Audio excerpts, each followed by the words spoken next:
asalaamaaleykum waa Sénégal maa ngi nuyu ñëpp di nuyu waa TikTok ñëpp di ziar kilifa diine yi ak kilifa aada yi di ziar njabootu ahlu bayti rasul bépp di ñaanal suñu xalifa yëpp yàlla nañu fi yàgg te wér loolu.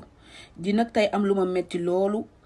ci li nga xam ne sama mbokk nawle artiste def na ko waaye tamit di sama mbokk ci li ñu bokk ci yoonu Seydina Limaamu alayhi salaatu wasalaam muy yaa awa rasul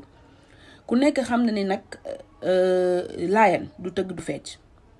mun ngaa woote bendeer waaye lu toll ni appelu Maam Limaamu Laay bi nga woote xini di tëgg loolu ñaawlu nañ ko trop.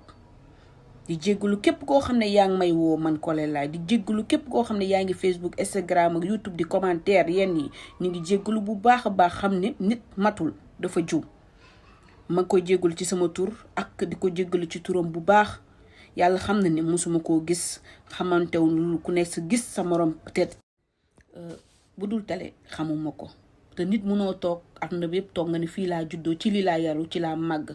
kuy sa soppe kuy sa wasila nga ne Chérif Ousseynou Lahi yal na yàlla yokk ay leeram te tax ñu ci barkeeram suñu docteur de la jeunesse boobu nga xam ne jubbanti ñu defar nañu bu baax a baax kon yenn yi waru la kon nag maa ngi jéggalu bu baax ci kàddu yi di xam ne nag lu ci jub